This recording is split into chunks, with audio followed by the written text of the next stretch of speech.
if you look at our theme, uh, it's basically a combination of two thought processes. One is how India is a vibrant democracy, and second is global bright spot.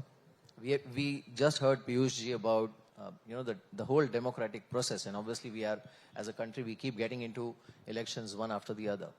The second part of the theme, global bright spot, that has suddenly become talk of the town on global arena.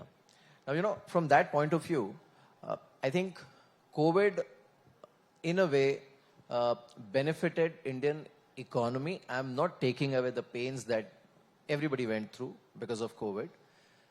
But the real fault lines in the global supply chain and the so-called globalization model emerged post-pandemic.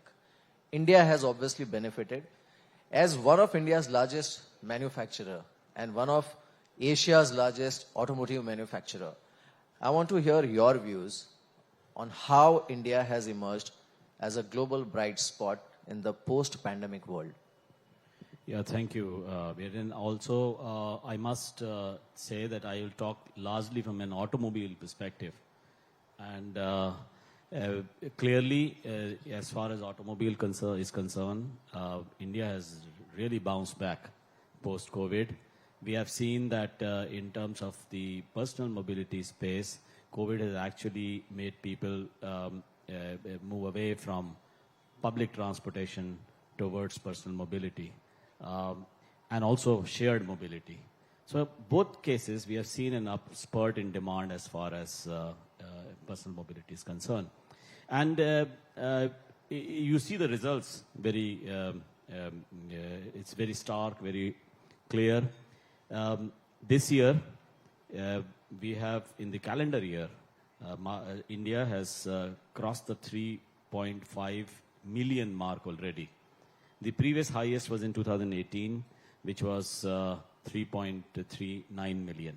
So with still 1.5 months remaining, we find that we have crossed the previous highest. And I think we should end up the calendar year with around 3.8 or 3.85 million. And same goes for the financial year as well. So yes, this is definitely a bright spot, despite the fact that we have had semiconductor issues. Automobile actually requires scale. In India, if you look at India today, it has a scale. It is the largest two-wheeler market, it's the largest tractor market, it is the second largest bus market, it is the third largest large commercial vehicle market, it is the fourth largest automobile market. So in almost all sectors of transportation and mobility, India is ahead. Second, I think government has done a lot in terms of supporting and making India a bright spot through its schemes such as the PLI scheme. So one is scale and the other is investment.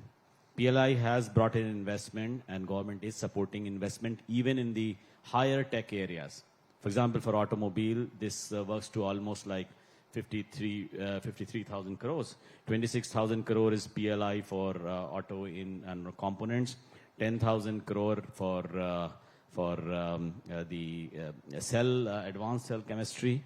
Then you have 18,000 crore separately for the other investment for components. So total 53,000 crore. That's substantial. So all these has actually made India really a bright spot in the entire global world, as you can see. Right. Shashank, I want to specifically talk about the China plus one policy that world is trying to adopt, purely from supply chain point of view. We have seen what is happening in electronics manufacturing. We have seen how the semiconductor supply issue itself affected almost all companies globally, be it mobile phone manufacturers or even automobile manufacturers. Now, how India can actually leverage, one is the manufacturing upswing that we are riding on. Second is the geographical location where we are right now. And third is obviously, it's a combination of, the labor cost, the reliability, the regulatory environment, and a democracy. It's a win-win sort of a situation or a combination. How India can leverage on that? Yeah, so I think great point, because you just listed out all the conditions which are required to go to the next level in manufacturing. An automobile has to play a big role. Automobile is actually 49% of India's manufacturing sector. It's said that it is almost 7% of GDP. Exports are $28 billion, which is substantial for GDP. How to give it to the next level?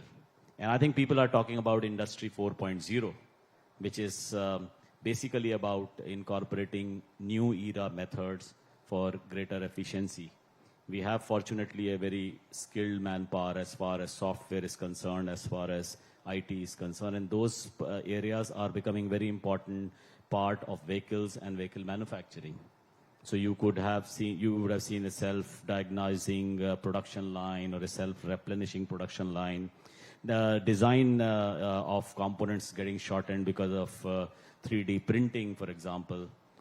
You have other areas, the IoT, MI, AI, ML. They are all things which India is good at. And therefore, we are, and Maruti Suzuki actually is also utilizing much of these to take India to the next level, including investments in training, ITIs, is upskilling our workers to the new era. And I think this is happening not just in Maruti Suzuki, but across automobile sector. And surely that should take us to the next level and make our mark in the global world as well. Right. So a quick question. As you rightly mentioned, we are currently the fourth largest automobile market in the world. By when do you see India jumping to maybe second or third spot? So the projections are by 2025. It's not so far away. We should be number 3 behind US and China. Currently, Japan is number 3. So we should be there by 2025. Which means, a very promising growth potential. Now,